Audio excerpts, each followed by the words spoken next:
Okay. Thanks for calling. Thank you for that.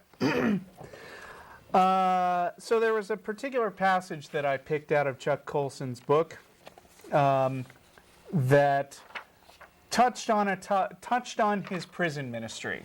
And since that was something we talked about in the nonprofits in the past, I actually had to go and look up some context. And what I found out, what I was reminded of, really kind of surprised me. Remember, we were talking about Chuck Colson's view of postmodernism, right, and how he lumps atheists in with people who believe that truth is subjective, as well as radical Islam, which is kind of an odd pairing to make. He says, okay, now he writes, another one of his pet peeves is the concept of tolerance.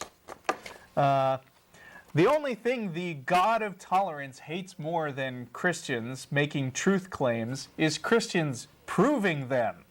And at this point, I wrote, what, in the margins. Beginning with a facility in Houston, Prison Fellowship now runs residential programs, spiritual boot camps within prisons in locations scattered across the country. This is called the Interchange Freedom Initiative, or IFI. We have since the beginning contended that these demonstrate the truth of the gospel in transforming lives. University of Pennsylvania researchers reported that IFI graduates had an 8% reincarceration rate versus 20% in a comparable control group and 67% nationally. Prison officials were astounded. It was the first empirical evidence that this faith-based approach to corrections works. In other words, that the gospel is true. And that's when Barry Lynn of the Americans United for Separation of Church and State decided to sue. To prove our truth claims proved an outrage that tolerance could not abide. Boy, there's so many things wrong with that. You want to start with the minor ones? I mean, first of all, when he said it proved our claims that the gospel is true, no. Even if your data was correct, all it proves is that your program is effective, not that the gospel is true. Right. I mean, it's we've talked about this before. Your dad has the thing about taking an aspirin and saying a prayer, and obviously the prayer cured the headache. We'll freely acknowledge that prayer can be beneficial to the individual. Doesn't mean that God's answering a prayer. What we're talking about is the same way that meditation may be beneficial to the individual. If you're stressed and you're trying to accomplish something or sort something out, taking a moment, calming down, thinking about it, talking to yourself or your imaginary friend may put you in a position where not only are you healthier, but you're more likely to be able to assess the situation more fairly. I just read an article recently that says that blogging is good for your health because it makes you happier and feel better about yourself when you're getting your thoughts out. So let's put all this together. What happens when you're blogging? You're thinking.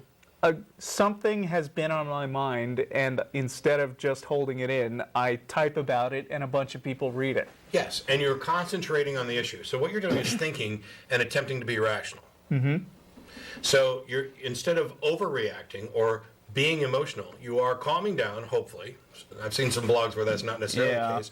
Focusing on an issue and thinking it through as you write it. Why should blogging be any different than prayer or meditation?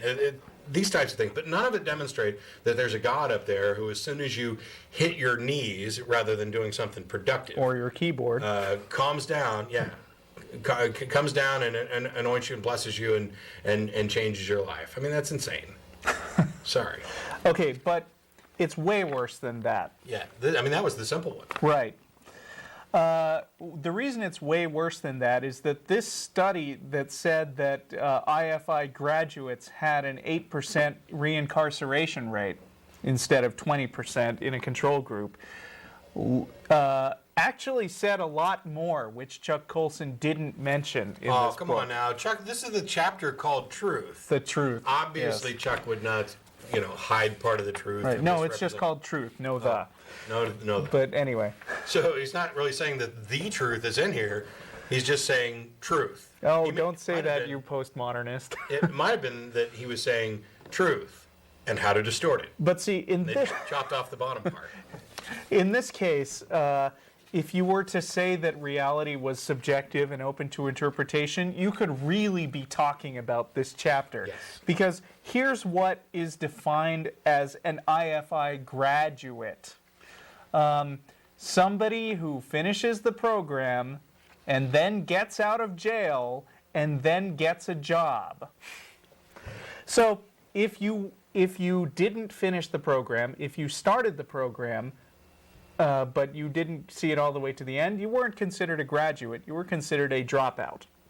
And if you finished the program all the way to the end, but then you got out of jail and failed to get a job for whatever reason, you were also considered a dropout. So what Chuck Colson is really saying is that people who finished my program and got a job were less likely to go back to prison. Now, doesn't that sound just like I prayed and I took an aspirin and my headache went away?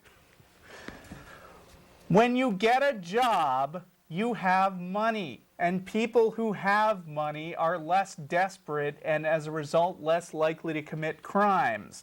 And the real problem here is that what the study actually said was that among all people who enrolled in the program, the recidivism rate was a little bit worse than the national average.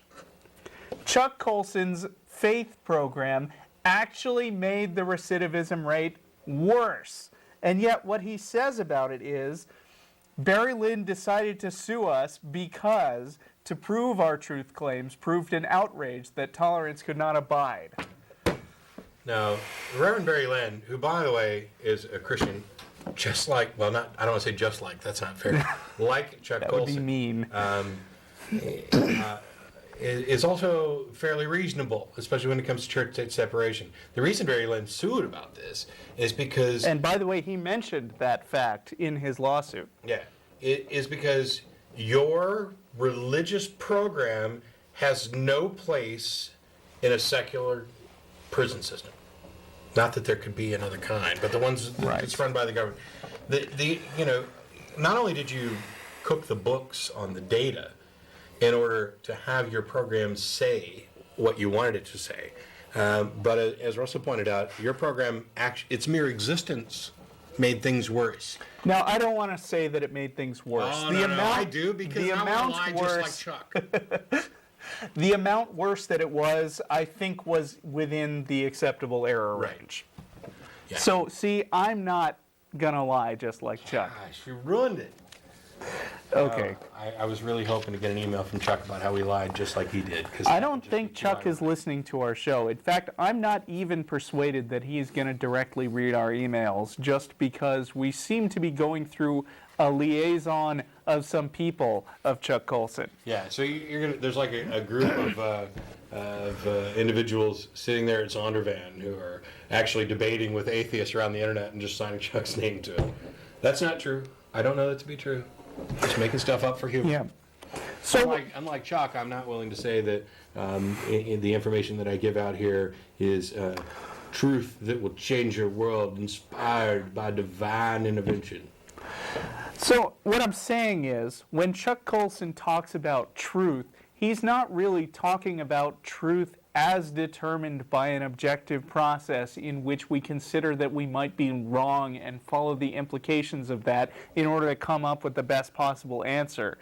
He cherry picks data in order to come to the conclusion that he wanted to find in the first place. And that's why I say his belief in truth really amounts to nothing more than taking his subjective opinion and adding an unwarranted amount of certainty to it. See, and we could do a similar test to Chuck's, and that is we could take the prison population, and a portion of them we could each give a magic feather to.